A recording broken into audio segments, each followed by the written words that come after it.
sus palabras de grueso calibre en las mañanas. Y eso que está comenzando recién la campaña política. Imagínate lo que va a ocurrir en los próximos meses, ¿no? Ahora, para insultar no necesitas decir una palabra, hay que ser un poco inteligente para poder decirle a alguien, alguna autoridad, algún político que está haciendo malas cosas. Entonces tienes que inventar las frases como para que no parezca un gran insulto frente a la comunidad, ¿no? No decir de frente, ladrón y ratero, ¿qué haces? ¿Cómo? En estos momentos se está acostumbrando. ¿Tan fácilmente se puede acusar de ladrón, de ratero a una persona en medios? Sí, pues. Pero ya ves, eso anteriormente, carambas, quien hacía eso estaba cometiendo un gravísimo delito. Cuidado. Pero hoy nadie te dice nada o les dice nada, nadie. De manera que se siguen aventando. La campaña pasada, en octubre pasado que terminó, nosotros jamás hemos sido de una línea de defensores de ninguna autoridad, mucho menos del expresidente regional. Sin embargo, ha sido a quien más palo le han metido. Le han dicho desde coquero, ladrón, de todo. Una campaña abusiva con bastante uso de palabras fuertes. Te repito, para decir a una persona que es tal cosa, no se necesita decirle de frente, pues, ¿no? Aunque dice, eso es valentío, qué valiente es este periodista. Confrontar. No, hay que utilizar otra forma. Antes decíamos algo contra las autoridades. Por ejemplo, yo te voy a poner este breve ejemplo. Yo tenía un informativo que se llamaba El Amazónico en Radio Amazonas. Tú ni nacías en esa época todavía. El año 1963, ¿no? 64. Ni mis padres, ni mis padres nacían ni todavía. Tus padres nacían. No. Bueno, había un diputado, mi gran amigo, el señor Jorge Alegría. ¿No? Entonces yo, para criticarle, no le insultaba, le decía el diputado viajero. Esa era la chapa que le había puesto. ¿Por qué? Porque venía y se iba a Tamichaco, se iba a Yurimagua, el diputado viajero. Y cuando hablaba del diputado viajero, ya sabía la gente a quién me estaba refiriendo. No era ningún insulto, porque cualquiera puede ser viajero. Yo, tú, cualquier persona, ¿no? Entonces, eran unas formas muy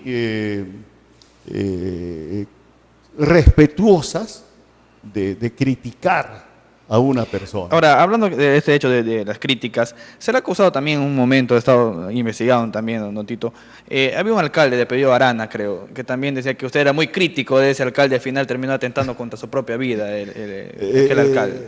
Un día estaba yo caminando por ahí, se me acerca un joven que estaba parece que estaba con algunos licores adentro, y me comienza a reclamar, tú eres el culpable de la muerte de mi tío. ¿Quién es tu tío, hermano? El ingeniero Luis Arana, su maestro, exalcalde de Iquitos, ¿no? Yo le criticaba, porque era un señor prepotente. Era un hombre que se creía, pues, descendiente de los dioses, por su apellido, hijo del ilustre Julio C. Arana y todo lo demás. Y él había sido elegido alcalde, era pues una personalidad que caminaba. Andaba inflando el pecho. Inflando el pecho como pavo real, caminaba por las calles. Bueno, y no se le insultaba, se le criticaba, que es diferente.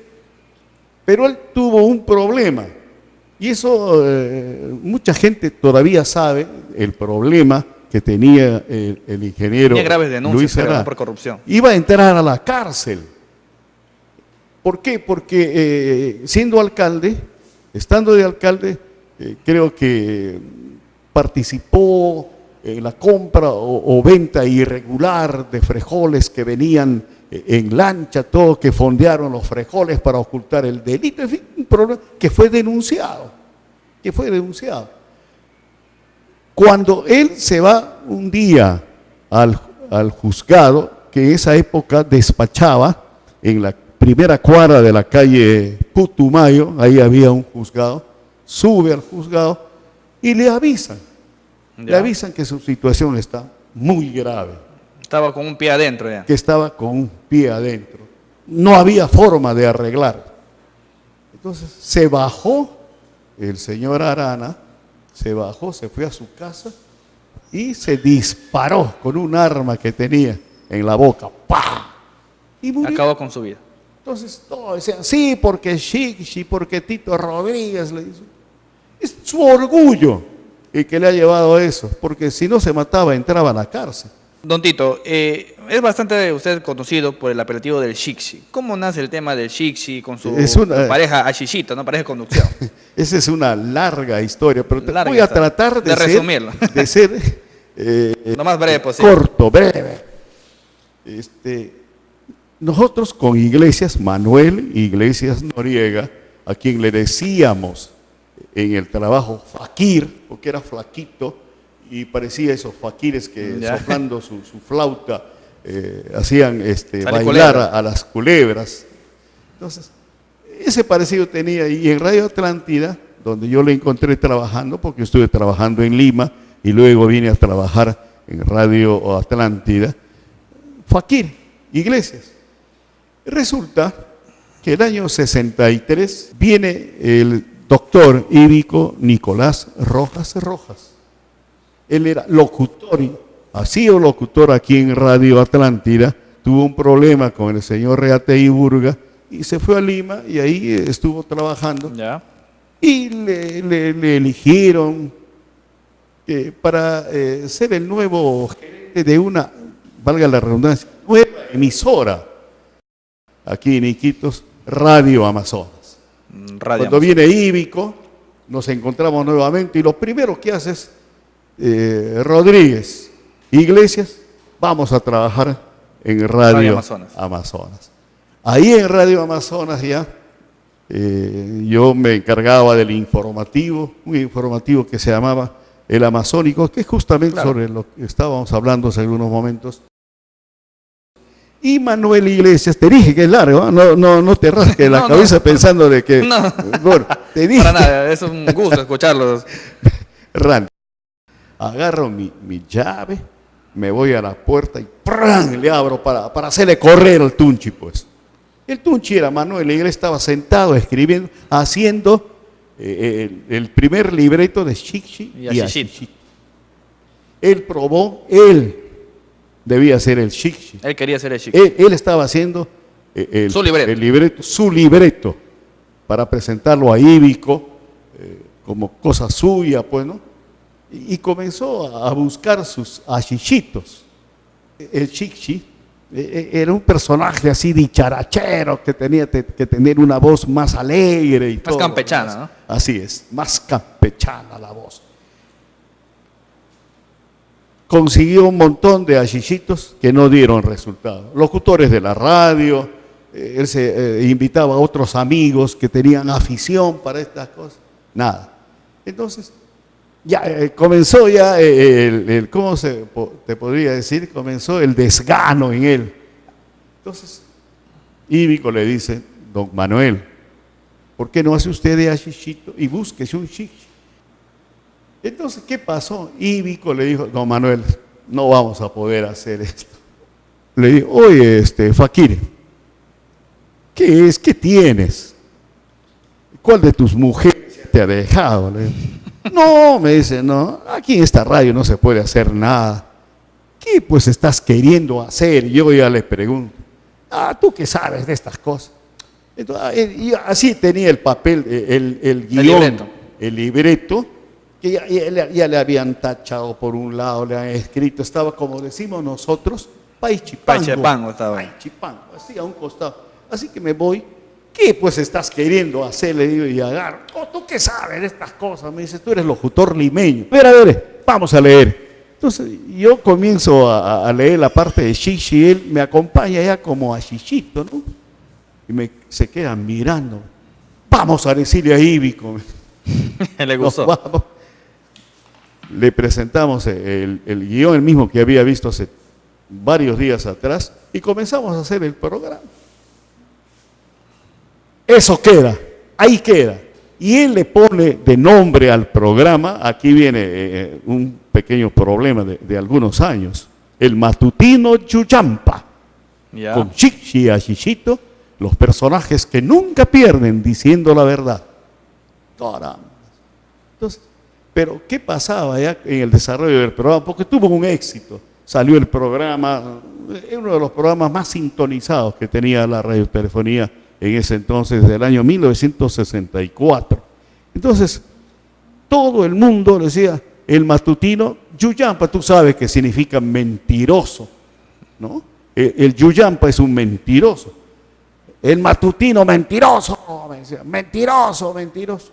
Entonces le dije, oye Manuel, no podemos seguir así este plan como los integrantes de un programa mentiroso, se llama nuestro programa El Matutino Mentiroso. De esa manera le borramos al Yuyampa y quedan simplemente Xixi y Ashishito, los personajes que nunca pierden diciendo la verdad. Esa es la historia. ¿Y cuál era el corte del programa? El corte del programa era un libreto que tenía a un Xixi muy hablador, a un ribereño que sabía de todo, contaba cuentos, contaba cosas humorísticas, es decir, yo lo interpretaba al personaje como si fuera una especie de chauchero, esos chaucheros que paraban por Belén, contándose cuentos, haciendo chistes y todo lo demás. Entonces, esa característica de esos personajes he tomado para poder interpretar a este Xixi.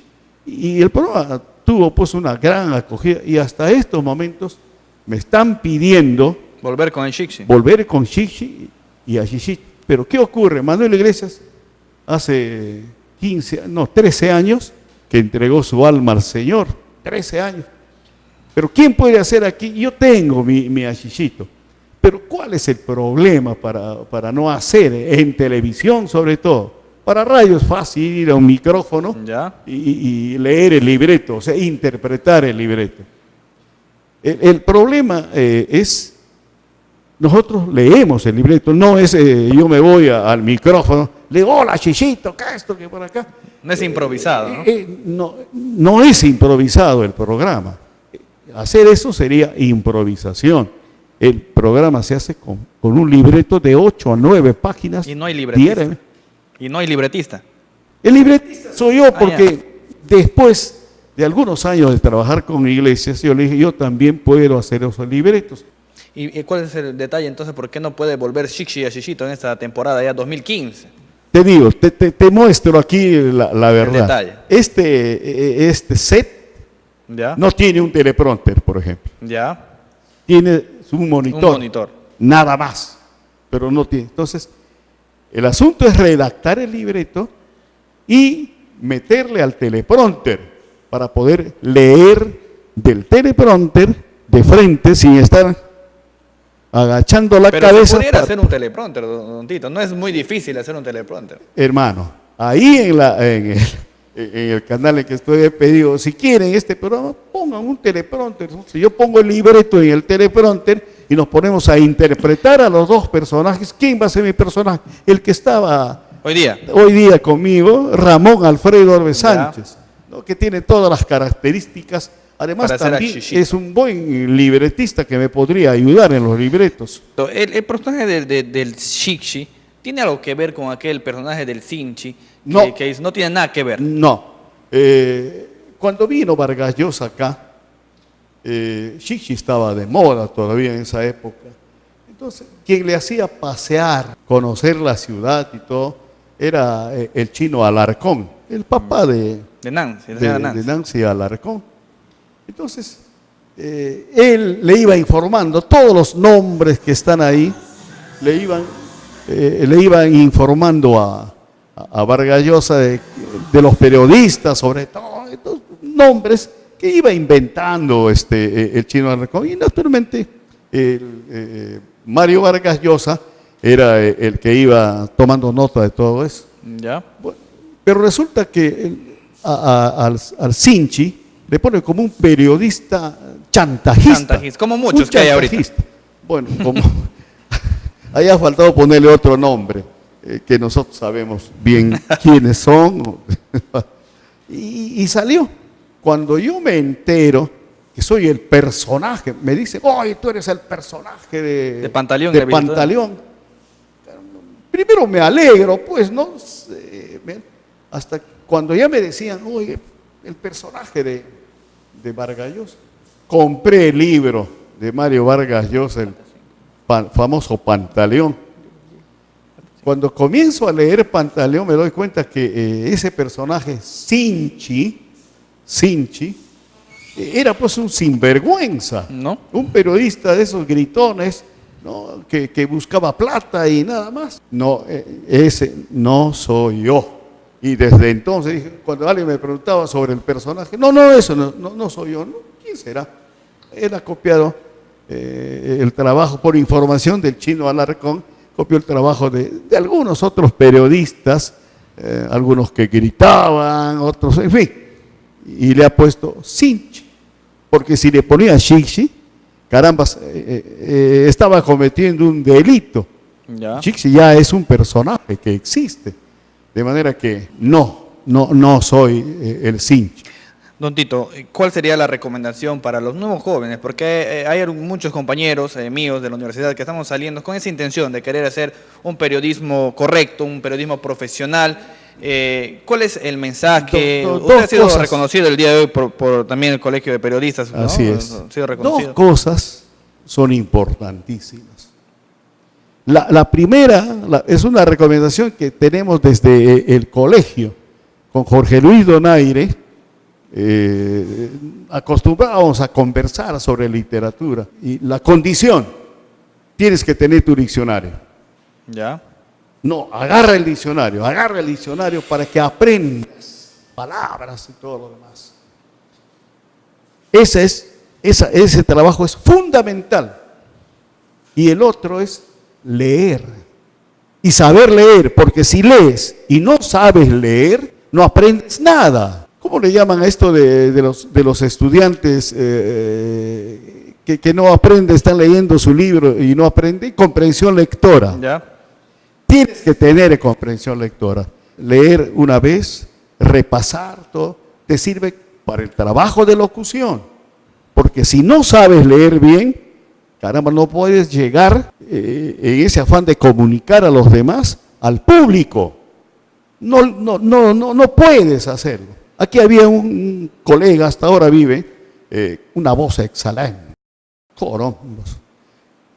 Se ponía a leer, oye, cállate, deja de leer, dale al otro que lea esto. ¿Por qué? No sabía leer. No sabía leer. Entonces, lo importante para estos jóvenes que están saliendo de la universidad es que aprendan a leer bien.